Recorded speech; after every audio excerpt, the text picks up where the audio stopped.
Annar Salahuddin Samsudin atau ASS dilarikan ke Rumah Sakit Bayangkara Makassar usai ditetapkan sebagai tersangka sindikat uang palsu UIN Alauddin Makassar pada Sabtu 28 Desember 2024 malam. Penyakit pengusaha asal Toraja itu kambuh saat hendak ditahan. Kapolres Goa AKBP Reynold Simanjuntak menerangkan bahwa Annar mengalami penurunan kondisi kesehatan usai penetapan tersangka. Ia sadar tapi dalam kondisi lemas karena syok. Apalagi Annar memiliki riwayat penyakit jantung dan prostat.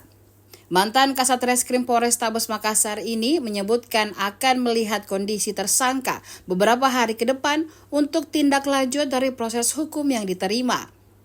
Meski Annar sakit, Reynold memastikan tidak mengganggu proses penyidikan. Pihaknya juga melakukan pengamanan di rumah sakit untuk memastikan kondisi tersangka. 4 personil untuk pengamanan dan penjagaan 24 jam beserta 2 orang keluarganya. Saat ini Annar telah dirawat inap di Rumah Sakit Bayangkara Makassar. Untuk diketahui saat ini sudah ada 19 tersangka yang termasuk Annar dan 2 orang masih buron.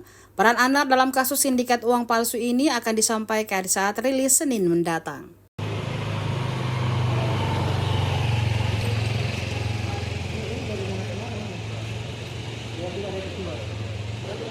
Saya lihat sendiri tadi laboratoriumnya lemas, saya lihat soal observasi dari lemas dan memang karena ada riwayat sakitnya ya, dan ini memang hak tersangka ya, ini biar rekan-rekan pahami semua, biar masyarakat tahu ya bahwa tersangka berhak untuk mendapatkan perawatan kesehatan, yaitu oleh sebab itu kita harus bantarkan.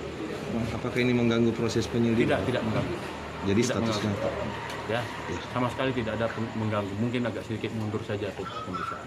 Bisa dijelaskan sejak kapan di pemeriksaan dilakukan, Pak? Tadi saya sudah sampaikan ya, ada riwayat jantungnya, ya kemudian ada riwayat prostatnya juga. Prostat, kebetulan saya didampingi oleh dokter kami dari dokter. Bang, apakah ada kemungkinan begitu ditetapkan tersangka langsung drop kondisinya si ASS ini? Dari awal sebenarnya waktu panggilan pertama, kenapa agak mundur yang bersangkutan hadir pada saat panggilan pertama, memang alasannya adalah sakit, kurang sehat, kondisi yang tidak fit. Kemudian 3 hari kemudian bersedia untuk hadir memenuhi panggilan ke pertama sebelum kami layangkan panggilan kedua. Ya, hadir pada saat itu malam hari langsung kita lakukan pemeriksaan ya secara maraton pada sampai pukul 4 pagi istirahat, kemudian 12 jam, kurang lebih 12 jam kemudian kita gelar, kemudian kita naikkan statusnya sebagai tersangka ya, dan pada saat kita lakukan melakukan penahanan ya, ini kan hari penahanan yang pertama nih, hari pertama ya, jadi sudah kita lakukan penahanan. Hari pertama kita lakukan penahanan, kondisinya drop ya, untuk kepentingan kesehatan dan memang haknya tersangka untuk mendapatkan perawatan kesehatan ya, makanya kita bantarkan. Untuk di dalam siapa yang temani, Pak? Maksudnya Ada apa pengacaranya atau pasti keluarganya? Dia dikawal oleh anggota ya, dikawal penuh 24 jam, dan sudah pasti juga ada keluarganya melekat untuk membantu merawat yang bersangkutan. Eskalasi pengamanan di rumah sakit sendiri dari Polres Goa seperti apa? Untuk 24 jam. 24 jam namanya. Kalau dibantarkan kan statusnya tetap dalam pengawasan kita. Ada berapa personil disiapkan untuk menjaga? 1 malam 4 kita siagakan di sini.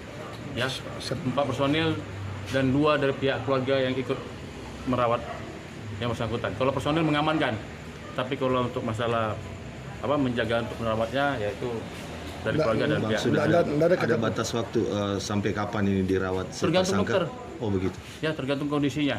Penyakitnya parah Ya, nggak, dok, Pak? ya? Pak, penyakitnya parah? Nanti dok itu kewenangan dokter. Nanti coba tanyakan sama dokter. Kalau terkait dengan ada Yang khusus menangani di sini. misalnya nanti ada takutnya, Bang, misalnya pemusnahan barang bukti dalam chat atau apa, dibatasi memang untuk berkomunikasi dengan keluarga atau seperti apa? Ya, Adanya barang Pembatasan bukti komunikasi bagi tersangka. untuk saat ini belum ada kekhawatiran kami kalau untuk barang bukti saat ini, kalau menurut dari keyakinan penyidik sudah lengkap ya. Ya mungkin masih ada barang bukti lainnya, tapi saya yakin yang bersangkutan juga pasti akan kooperatif karena saya lihat yang bersangkutan datang, ya berjiwa besar datang dan memberikan keterangan, ya toh. Nah, saat ini kita penuhi haknya, kita harus melakukan perawatan kesehatan dulu. Bang, Ya. sebetulnya ini sudah berapa jam dia diperiksa kemarin itu, Bang? Bisa Dipertegas dulu, Bang. Dipertegas, ya. Sejak dia datang. Sebenarnya 2 hari yang lalu beliau datang. Ya. 2 hari lalu kita lakukan pemeriksaan selama maraton. Tadi malam naik statusnya sebagai tersangka, ya. Belum 24 jam kita naikkan status untuk tingkatkan untuk penahanan. Namun saat ini harus kita bantarkan demi kesehatan yang bersangkutan. Karena proses pemeriksaannya belum tuntas benar. Kalau untuk prosesnya sudah, kan nanti kan kita periksa lagi yang bersangkutan sebagai tersangka, ya. Itu kan belum tuntas, ya. Nanti untuk perannya nanti kita sampaikan, ya. Rencana nanti hari Senin kita akan rilis. Ya. Bisa pertegas lagi berapa mamit tersisa DPO dan ini Bukan tersangka. Tapi belum ada Enggak, masih 3. tersangka. 3. AR satu lagi dong, ada 3. AR sudah. Oh, AR sudah. Oh, sudah. Oh, artinya sisa 2. berarti DPO sisa 19 2. Apa? Sisa 2 untuk DPO 2. 19 total. Ya. Bang, berarti saat nanti rilis tersangka kemungkinan tidak dihadirkan. Download Tribun X sekarang, menghadirkan lokal menjadi Indonesia.